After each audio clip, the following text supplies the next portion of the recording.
I think that was a turning point where it really showed me like you can do hard things, you can do things that you didn't think you could, and you can do things again, like going back to like words from my mom of like, you're not athletic, you can't do it, it's too much. Just realizing like, oh, I can do this. Welcome to Women in Power Active, an initiative started by UR Sportswear to empower women to find their own active adventure. I'm your host, Jacqueline Gross. And I'm your host, Erica Mann. Today, I'm super excited to talk with my friend Emily Johnson, who is a certified personal trainer. She is a skier, a runner, and a climber and an aspiring mountaineer, something that I'm very interested in hearing about. I was just because of a personal reason, but I want to geek out on Alaska for a little bit. I know you just went there, so I was just wondering if you could just like tell me where you went, like if you did any adventures. Yeah, I have a story for you. Okay, awesome. So I was in Cordova. I was in my hometown, and it was the first time since November of 2019, just because of COVID, and it's a small town, so didn't want to visit prior to things starting to get better with the pandemic, but they just did have an outbreak. So it's been a little crazy there right now. But Paul came up, my husband, for 2 days, and we went hiking with some friends on the Sunday. And we went to this trail that's like known to have bears. Like I've grown up going out there in high school. My friends and I would go out and we just were always prepared, but never really had any experiences. Well, we get 3/4 of a mile into this hike and we start coming down these stairs, and there were 4 of us and we had 2 dogs with us. And all of a sudden we just hear this deep growl, and like from us to, I mean, it was maybe 15, maybe 30, I don't know, 15 yards is what Paul says, but I don't know how big yards are. It was close. This brown bear is just like coming up the hill at us, like this full grown brown bear. And the dogs are just barking at it, like doing their good, being good bear dogs and like trying to warn us like, hey, this is here. And so we just like quick have to like figure out, okay, so we had a gun that was not a bear gun. It was just a small revolver, but we were able to get that out, and like the bear was charging and we yelled at it. It went back down. We saw there was a cub. And so it started coming up again. And that's when luckily Paul was quick and was able to just kind of like, we didn't shoot at the bear, but we shot kind of in the vicinity just so to like frighten it a little bit. So he shot down towards the ground. And that got the bear to go back to the cub, and enough time for us literally just to like gather together and start going back up these stairs that we had just come down, and get back kind of on higher ground. And then we just kept eyes on the bear and yelled, and we're able to just kind of scurry back towards the trailhead. And that's where we ran into this group from Colorado who had no preparation for running into a bear and would have been there ahead of us because they were at the trailhead before us. And so we were very grateful that we somehow ended up on the trail before them. And we were all turned around and called the Forest Service, and they came out and closed the trail. But yeah, it was quite I had not had ever growing up there, even like a bear experience like that, where it was just so close, and we had no, like, you couldn't smell it, you couldn't hear it, there was no prior warning. Wow, that's scary. It was, yeah, it was like so crazy. I can only imagine. And so are your dogs like trained? Because I've seen videos where dogs would bark at these bears, but they would also run towards the bears. So now you're in the place like, oh, I want to save my dogs to get away, but I still want my dogs to bark, to Yeah. warn the bear. But so are your dogs trained specifically not to like go after the bear, but just to warn you? Yeah, so it was my friend's dogs that we had. We're so grateful we don't live in Alaska with our dog, because she definitely would be killed by a bear so quick. She's not, she would have been barking at it and gone straight for it. But yeah, these, like, one of them is actually, the breed is called a Karelian bear dog, and they're trained to like just hold, like, bark and warn you of the bear and kind of like hold its ground so that like it's there, but also not rush at it, and not try to instigate the bear. And then the other dog with us was just a lab, but I didn't know the dog prior, but I think he's been in town long enough and the owners have just been good with him. Like he did the same thing where he just kind of held the ground and then went back to, like, once we were alerted, kind of they went off back to the person who was in the farthest part of our group, which was good because then we weren't worried about, if we shoot this gun, where's the dog? Like, where are they? And so, yeah, they did really good. And it was actually my friend, it was her bear dog, the Carillion bear dog. And the dog just turned a year old. And so this was its first like bear encounter on a trail. And she was just like so impressed with how she did. And they live in a very very part of town where the dog is usually outside. So she's like, she may have seen bears before, but I've never seen her respond. Like she hadn't been around where the dog responded. And so, yeah, it was really good because 2 years prior, there was a woman who got mauled out there, but it was because her dog, she had like a smaller dog and then like an Australian Shepherd. And one of the dogs had run ahead on the trail, ran into this bear, and then brought the bear back to her, basically. Like it ran away. And so then the bear chased this dog and just ran right into the woman. And she's okay, luckily, but it was like a big thing that she had been mauled on the trail. And yeah, part of that was the dog brought the bear back. It just, yeah. So I think living in an area where bears are so prevalent, like that just showed me like, oh man, it's so important for the dog to know how to properly like respond. Right. Wow. Oh, yeah, that's good. That's crazy. Is Paul from Alaska? Has he had Yeah, experience? he grew up in Anchorage. Yeah, he worked at a camp one summer where they had to take down a grizzly that was like getting into their horse barn and everything. And so he's had experience with bears, and he has a lot of experience with guns too. Like him and his dad grew up shooting guns and still do. And our brother-in-law, like they go out.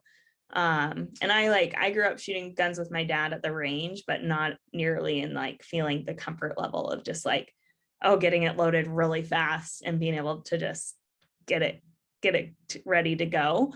And I think part of it too, like Paul's training as a paramedic and as an EMT too, just like he was able to keep his heart rate very steady as we were in the midst of that, and like think quickly to get things, because it all happened so fast. And so, yeah, we were just like so grateful that he was able to just like get things moving at the speed he did.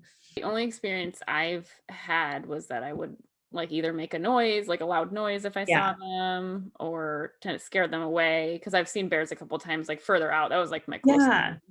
And they've run away after I made like a loud noise. But that bear was actually going to pursue you and not going to stop. And like there's not really much that would stop a bear who's trying to protect its cub. That's why like we called the Forest Service, because it's like that trail needed closed because it was territorial over like a part of the trail so close to the trail where it was like, okay, it's not wise for anyone to go down there. That is a story. Yeah, it was quite the story. The rest of the week was pretty laissez-faire. Like it was rainy and windy and just stormy the whole week. So we just hiked in the rain every day and hung out with my friends' kids, and did a 12-mile run with some friends that it was their longest run ever. So that was really fun to do that with them. One of them had run track in high school and college. And so she had been building up slowly and we'd always text back and forth. And so then to get to do like her longest run to date was so fun. All right. So this is going to be the first question, the actual real question. So what is your athletic background? How did you get into being athletic? I know like there's some things like there's people or like just growing up with your family, but like how did you get into athletics? Yeah. I mean, I was not athletic, but I grew up in a very small town, and that's literally the only thing to do is your parents put you in little league sports. So we had like, it was always raining. So everything was indoors. It was like indoor floor hockey, indoor soccer, indoor basketball, which I was terrible at basketball, and really any hand-eye coordination. And yeah, so like grew up in that, and then grew up just hiking because we were a small town and in that wilderness. And so we just hiked with our mom a lot, and like ice skated outside every winter and went like berry picking in the woods. So kind of just grew up with sports and athletic things around. Yeah. But yeah, my family is not necessarily athletic. Like my dad would go fishing, and go, yeah, and like hike out to the fishing spots kind of deal. And my mom always took us hiking and ice skating. But like both my parents, when I was 9, they got divorced and like went through a lot of mental stuff. And so they have not been athletic since then. So then since then, it's been basically like I joined sports in high school and did volleyball, and I did cheerleading. A lot of people say is not a sport, but did cheerleading, which yeah, we did running, which got me into like running. And then when I moved to Idaho when I was 17, I just started running for stress relief. And that like was where I just really took off with more just like that kind of sport athletic side of things. I also read on your About You that you were getting into like mountaineering. Oh, yeah. That's something that I'm super into, like hearing about. I want to learn about it because honestly, it's something that is kind of scary and you don't know what's going to happen. And there's a lot, like we were talking about earlier, a lot to prepare for before you just go out and do that. Can you speak a little bit about that and like what got you into Yeah. it? Yeah. I mean, yeah, really. So my husband loves climbing glaciers like that. When we met, he was doing Rainier probably a couple months after we had just started dating. And he went to college and got like a degree in, it was like outdoor leadership or something. Basically, he spent his college backpacking and doing all this stuff. And so he did a lot of ice climbing and then got trained on like mountaineering skills as well. And so he just really likes that. So yeah, when we started dating, I was like, well, that sounds interesting, but kind of like also like I prefer just running on the trails at lower elevation than dealing with crevasses. But last summer, because Paul's been in paramedic school, so last summer he was studying all summer. So his one thing he wanted to do was do one of these glaciers, and so we did Glacier Peak in the Cascades, and it was actually really fun. And it was we did it in 2 days, which it was like a 30, I think it ended up being like 36 miles round trip total trip. So we were exhausted by the end of it, but it was really fun, and it made me realize like, okay, I really want to do this. So we were going to do Rainier this summer, but then ended up in buying a house and doing home inspections, and it's just gotten crazy. So yeah, it's definitely something. After last summer, I was like, okay, I want to do this more. I want to get into it. I have a lot of friends who do a lot of mountaineering. And so, and then, yeah, and we can get into this more later, but the organization I work for now, they actually do something called Climb for Captives. And so they have people who lead these climbs up like Mount Rainier, Mount Adams, Mount Baker, Mount Whitney, mountains in Colorado, as a way to raise awareness and funds to go towards fighting human trafficking. And so it was like one of those things where I'm like, okay, mountaineering keeps coming up in my life and I want to do it. And then I just want to, like, I feel like I've learned from friends, but I kind of want to do a more formal learning class too, because that just helps me feel more secure in like whatever movement forward. So, like the aspect of mountaineering for those who've never done it before, it's basically you're climbing mountains, but is there other aspects of like how to survive in the mountains as well? Like when I think of mountaineering, I think of like a lot of forest and stuff like that. Yeah. So like, yeah, with this type, it's like having crevasses and knowing like crevasse rescue skills and how to tie into a rope, and how to self-arrest with like an ice axe. So if you start slipping, you know how to turn around and catch the ice, right, to prevent yourself from falling off the side of a mountain or into a crevasse. So kind of the more, I guess it would be like the more technical mountaineering side of things. It sounds very scary because like you go out for a run, you're in a trail, you're like, okay, I have to worry about, well, let's worry about bears or like being bit by a snake, or you twist your ankle really bad and you have to like drag your foot out. Like those are the Yeah. concerns. For mountaineering, for me, it just like seems like there's so many more things that could potentially go wrong and that you'd have to know how to handle. Um, and I think for women specifically, like learning and like knowing a lot before they try something and feeling comfortable is like very important. Like, how did you get, because you said it was with your husband, but like how did you get comfortable? Like I totally can appreciate wanting to know with an actual Yeah. class, but how did you get comfortable even trying that? Well, part of it is our good friend Rebecca. She is like a nonstop mountaineer. I swear every day this summer, not even just every weekend. She's been like summiting all these crazy peaks in the Cascades. And so she actually went with us up Glacier Peak, and like it was just kind of the thing where I'm like, okay, I know your experience. We did like crevasse rescue practice in their front yard beforehand. And just knowing like her gut too, like I could trust. And that's the same with like doing any kind of adventure with someone though. But like we had done enough runs together, and like I had known she'd been on enough climbs where I'm like, you're wise. Like you're not going to push forward in something if there's that like um if it's not going to be not necessarily safe, because everything takes a risk, but if it would be unwise to move forward.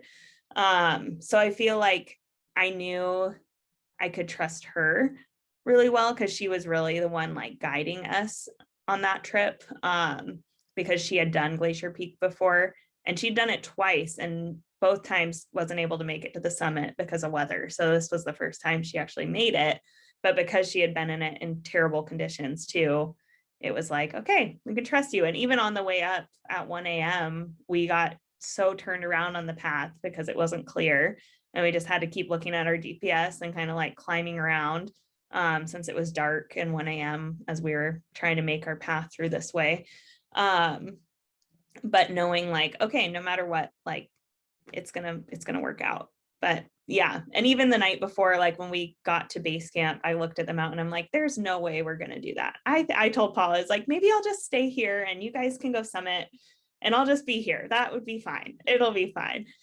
And I'm glad I went, but it was definitely like that thing where it's like, okay, I just need to do it. Just, yeah, I know I can trust the people I'm with and we can move forward.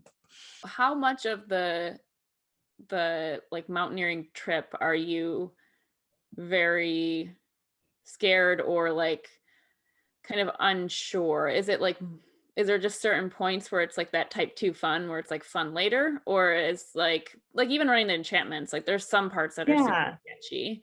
Is it like that, or is it like, okay, for 30 minutes straight I'm freaked out, and then after that it's going to get better? Like, is it like or is it more Yeah, like basically like that. I mean, maybe more like an hour. I'd say probably it's like, at least with Glacier Peak, because that's my one reference point so far with glacier climbing. It was probably like 10 to 15% of it. Because even at that point, the crevasses, which definition of a crevasse is just like a deep open crack in the glacier. So, and some of them can be really deep. And so people have died like if you fall in and can't get out, or if it's like so, yeah, such a deep crevasse. So not ideal to fall into them. And so, but at the time when we went, it was August of last year, and the crevasses were not too bad. Like we were able to walk around them and like do a path around them. And even the ones we had to like step over, they were maybe like this, like as wide of as a foot kind of deal. Like not like we were able to step over it without feeling worried of like needing to go find another way. And then, yeah, the final part, it was a little bit more like chossy, just the loose rocks and everything going up, which those kind of things, just like Asgard Pass and the enchantments, that always freaks me out, because I'm like, rocks are going to fall down on me. Like something's going to happen. I'm going to push rocks down onto other people. So that's probably the only, yeah, so it's probably like 10% of the climb is actually where it's like, okay, this is a little bit, yeah, more type 2 fun. Is there something that like makes you want to like try and push your boundaries in this area? I think there's just that element of like, it's a different kind of sport, and that's something you have to do with other people too. Whereas like running trails, I could do more solo if I wanted to, if it's just standard trails. Um, but I don't know. I think part of it of why I want to do it more is just it's something that pushes me. And I think it pushes me past a lot of fear too, where it's like, oh, you can't do this, but then you do it and you're just like, oh, you did it. Yeah. While you were like getting into mountaineering, did you notice a lot more females involved than you would have thought, or is there like a need for more?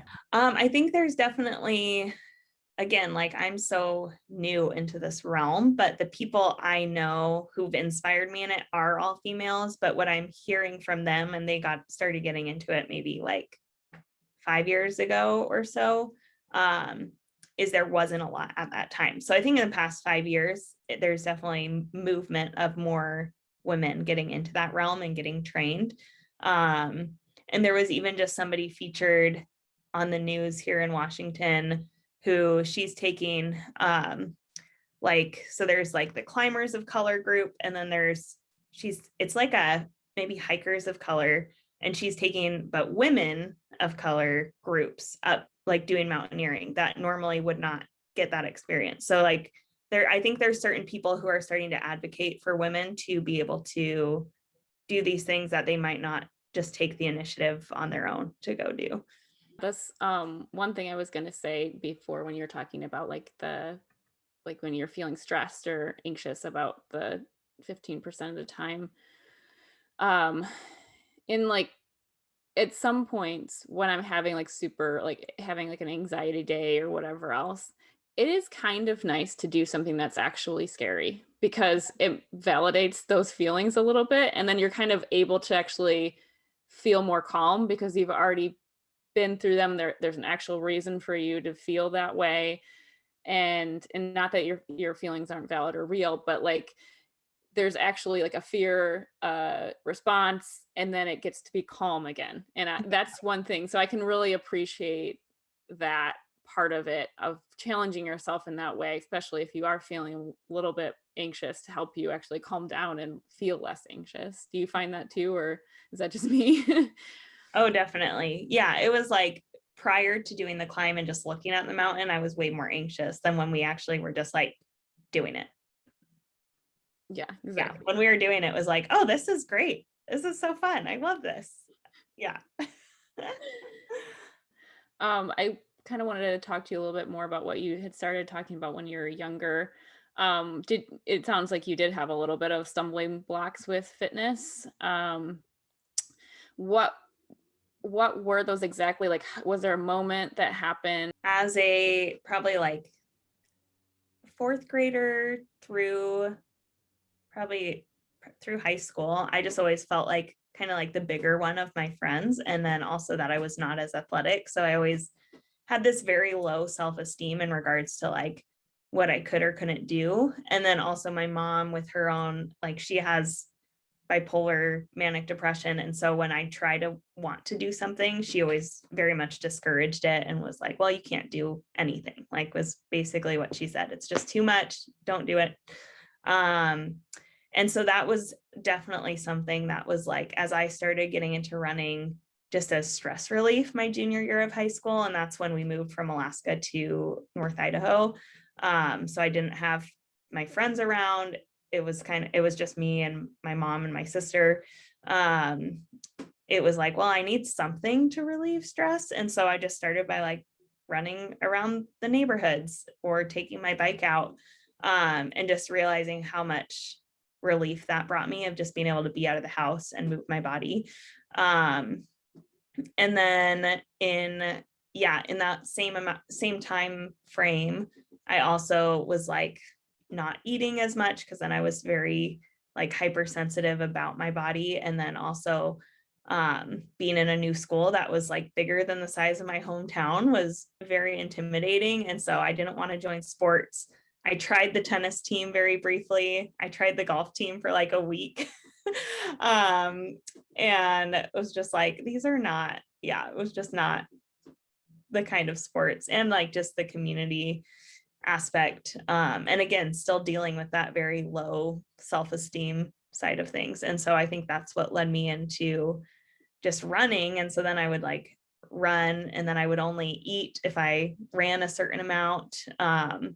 And then going into college started that as well. But luckily, my January of my freshman year of college, I took a class on body image and body like and eating disorders. And one of the things in there was like about over exercise as a disorder, and then like anorexia, which is basically like I was a mild form of that. I had not gone so extreme. And so that really like sparked where it was like, okay, I need to shift something. This is not healthy. This is not sustainable. And so then just started like, I'd go running with friends. And then I had friends who were really like, okay, you need to make sure to eat. Like, we're going to sit with you at dinner and just like, make sure you have more than a granola bar kind of deal. And so I think that's where like the mental blocks of like low self-esteem and just like, well, my body has to look a certain way in order for me to be able to be athletic. Moving past that to being able to just like go to the gym for the sake of like moving my body and just being with friends. And so that's where I think just through college, I started like working out more and running more with friends and with people. And that started to kind of open my eyes more to like, oh, this is actually enjoyable. This is actually fun. And then with running too, of like, oh, I really enjoy this, and not everyone enjoys running. And realizing like that's something unique and something I want to continue just to enjoy is running and continue to push myself in. And that's where like I did my first half marathon my junior year of college, like on a whim. I had only ever run 7 miles, I think, as at the most. And a friend and I just like randomly signed up for a half marathon, and we did it, and it was so good and so tiring. And but it I think that was a turning point where it really showed me like, you can do hard things, you can do things that you didn't think you could, and you can do things, again, like going back to like words from my mom of like, you're not athletic, you can't do it, it's too much. Just realizing like, oh, I can do this. And that's just kind of been, something moving, like that's continued to move forward, and that I have to continually remind myself sometimes too. It's not like a one and done thing, but when those thoughts start coming in again of like, for mountaineering, like, oh, you can't do it, you're too old now, which is not true, but like whatever thoughts, of like, oh, you should have started this 5 years ago, or your body needs to look like this in order to do that. And like reminding myself like, no, that's not true. I can do it. I can do hard things. And we've done hard things before, so we can do them again. Yeah, no, I totally can unfortunately relate to that. I'm just like sitting here being like, is it a small town thing? Like what? Yeah. I grew up in a very small town as well. But eating disordered, and same thing with athletics as well. It's very interesting to me the way that your path went, because you actually went to a class and somebody had said that this is like something that could happen, and you're like, oh, that's actually happening to me. This is my life. This is what they're talking about right now. At what point would you say that you kind of got your self-esteem back? Was it doing those runs, or like what point did you realize that, like, I'm on a good path and I'm in a good place?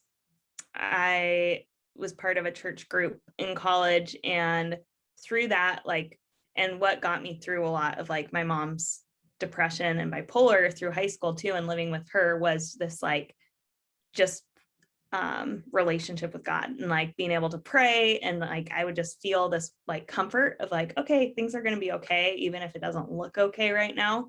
And so in college, I started being able to unpack that with other people who like either had experiences similar to mine or like didn't, but just being able to be in a place where it was like I could start sharing some of like what I had gone through with like my family, and then like self-esteem, and what I was dealing with like my body image and everything like that, started to just really, I think just getting it in the open made such a big difference to where I would like, it felt like things started moving forward and that I was able to get to a good place. Probably my sophomore year of college through today has just really been like this steady, like kind of like going upstairs. Like it's just been this steady growth and just continuing to learn, um, and kind of like snowball effect of like just becoming stronger and learning more, and then having to, something happens and just digging deeper into some of that like rooted trauma and rooted hurts from the past, and then dealing with those and being able to continue to move forward. But it was probably my sophomore year of college that really started like taking root, and that I started having that confidence to be able to start move that process of like really moving forward. With all those like hurdles that you had to go through, and blocks that you had to overcome in your life, how did you use the tactics of solving those, like your faith and everything, in sports as an athlete? I mean, even like my first 50K, it was a lot. So as I was driving to my first 50K, we got news that some of our friends who were, they had become residents in the country of Georgia, and we had just found out they had been like murdered that previous few days. And so my first 50K, I had literally gotten this message as I was driving and had just gotten out of service. And so I like drove back into service to call our pastor, who was the one who passed the information on to me. And that like literally just being able to pray that whole time. And then I had a friend who was doing the 50K with me, and she was dealing with like, her mom was battling cancer at that time. And so we literally just did these 32 miles, like running together, kind of having our own time to like process and like pray, and then also just like be able to be goofy together and laugh. And then also just being able to like know like, okay, it's gonna be okay. But also that running, like I just feel like it made such a difference of being able to just like work through the emotions through this, which obviously my body was trained up for it by that point. But to be able to do this 32-mile run, it felt like I was able to do it in honor of these friends, alongside a friend who was going through her own like battles with her like family dealing with stuff. And it just like, I don't know, I think there's just something about movement where it releases some of those emotions, and being able to work through those, yeah, through sports. Since you are a personal trainer, what's like a bigger stumbling blocks for people to like get into fitness or start fitness? Because we all Yeah. perceive it differently and manage it differently. Yeah, some of the big things I've noticed, like the people I've been training in my business because of COVID, like, so I got my personal training cert during COVID, and then just kind of soft launched my business and had probably 8 clients over the course of the past year. And they were all just written workouts. I had one woman I did like an in-person workout with once a week for a month, but a lot of what was like hindering them was either not knowing what to do, like if they were going to a gym, not knowing what to do with the equipment and feeling just very kind of at a loss of like, yeah, what should I do? And then also just like not having accountability and not feeling like that encouragement, and like that there was someone there to hold them accountable to moving forward with workouts.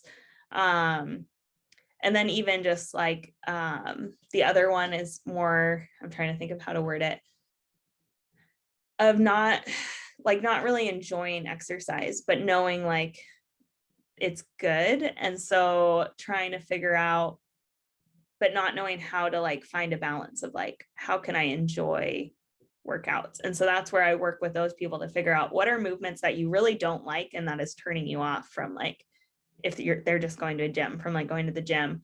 And then we just incorporate other exercises to that. And I ask them like, okay, how did that feel? What did you like about it? What didn't you like? And able to adapt workouts to a style. So whether it's circuit training or just lifting, or doing more like twice a week lifting and doing walking goals throughout the week, just to build up a base of walking. trying to work with them to figure out what's something that's sustainable and will work, and something that you can actually enjoy doing, because that's been like a big hindrance of just not enjoying what they're doing. What are your words of empowerment for the audience? What I've had to tell myself is like, you can do hard things. So take that step. I used to have, like the Nike slogan, just do it. I'd have cards written that just said, just do it. So yeah, those are like the big things of like taking the step, and you can do hard things. Just do it. Just go for it. Do you have any other plugs that you would like to make, Emily, that anything else that you're supporting? We definitely want to push things that are like our guests are supporting. So. Oh yeah. I mean, I love, like, I'm an ambassador for your clothing company, and I've just loved my shorts through there and the tanks that I have. And then I also am an ambassador for Picky Bars. And I have a lot of like allergies and health related issues. Like I do have some autoimmune issues that make it so I can't have dairy and gluten and soy, and just have to keep like a very, like, I have to just watch what ingredients are in things. And so that's made it hard with like endurance sports and running and hiking and all the things. And so I've just really enjoyed Picky Bars because I feel like the ingredients are clean, and I always like, they sit well with me when I'm doing any sort of run or hike, and they have bars and oatmeal and granola, and now a pancake mix that you just add water, which has been amazing for camping. So yeah, I think those are like the big ones. And then obviously, like I shared before, Rescue Freedom. Just I work for them now, but also doing this hike to raise awareness as well. And so just encourage people, check out that website, rescuefreedom.org. But yeah, my note. Yeah, I think, I mean, if anyone, like I have my personal training business and work with people who have a variety of like needs, and like I just shared, I have autoimmune as well, so I've like had to learn how to adapt workouts to fit specific like people's like my own body needs, and then also other, like being able to figure out how to work with other people who are trying to be able to be fit, but their body may be having alternative responses basically. And so yeah, so I have that business side, and just love adapting workouts for people based on their goals and whatever needs that they have. Yes. And what was your Instagram handle again? Oh yeah, so MTN Rise Coaching, Mountain Rise Coaching. Yeah, and I have a website too, just mountainrisecoaching.com. You can follow me on Instagram and Twitter at _Erica Mann. You can follow me personally at Jacqueline Gross. That's JACALYNGROSS. You can follow UR Sportswear at the letter U, the letter R Sportswear. And you can check out all of our products at ursportswear.com. Thank you.